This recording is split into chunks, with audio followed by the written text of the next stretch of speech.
Qu'est-ce qu'une équation? Bien, une équation, c'est une égalité entre deux expressions algébriques.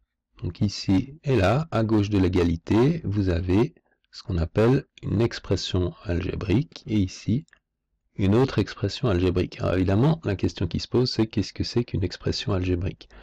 Ben, une expression algébrique, par exemple, c'est 2xy plus 3x carré racine de x puissance 4 moins y plus 12 moins 1 sur x moins 3.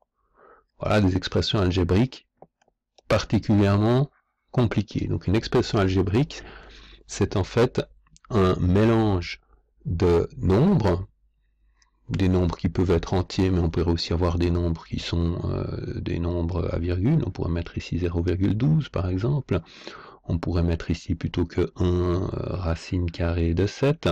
Donc ce sont des nombres, tous les nombres possibles, entiers, rationnels, réels, et éventuellement également des variables, c'est-à-dire des lettres qui représentent des nombres, même nombres réels, et les opérations plus, moins, fois, diviser, racine, puissance, etc. Donc quand vous prenez toutes ces possibilités-là, vous créez ce qu'on appelle des expressions algébriques. Alors une équation, c'est donc une égalité entre deux expressions algébriques et, a priori, au moins une lettre qu'on appellera une inconnue. En l'occurrence, ici, on a une équation à deux inconnues, x, y. Donc si on simplifie quand même un peu les choses, 2x moins 1 égale x puissance 17 moins 3, voilà une équation à une inconnue. Ou bien 1 sur y plus racine de 2 égale 3 sur y plus y carré, voilà une autre équation à une inconnue. Ici l'inconnu s'appelle x, ici l'inconnu s'appelle y.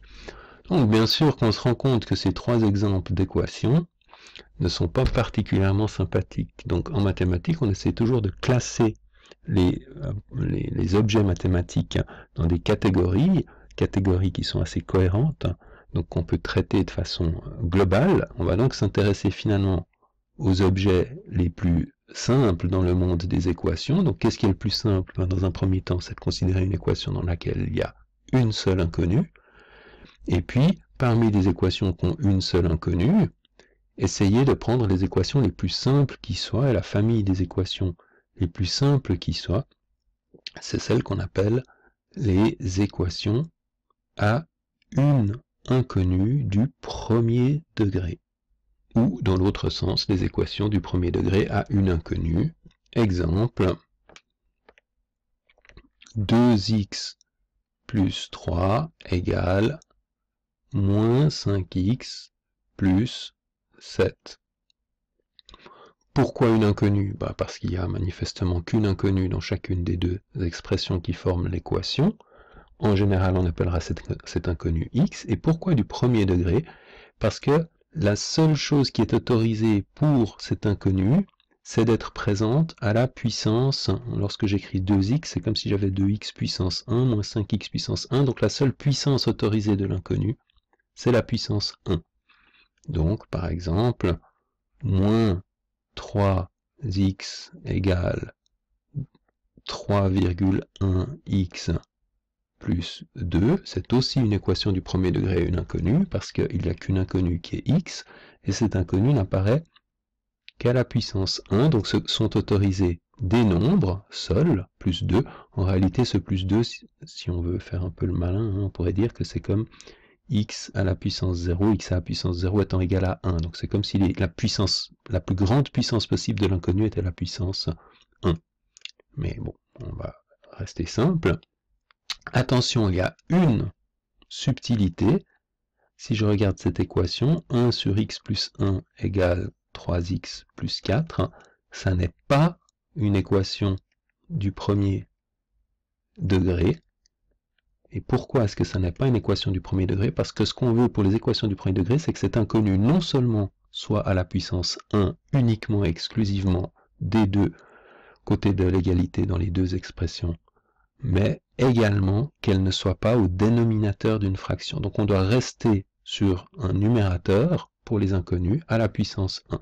Attention, ça ne veut pas dire que les fractions sont inconnues, sont interdites. Par exemple, 1/2 fois x plus 7 quarts égale moins 2x plus 3 sur 17, c'est une équation du premier degré à un inconnu, une seule inconnue, et puis l'inconnu se balade toujours là au numérateur, il n'y a pas d'inconnu qui vient comme ici au dénominateur. C'est ceci qui posait un problème.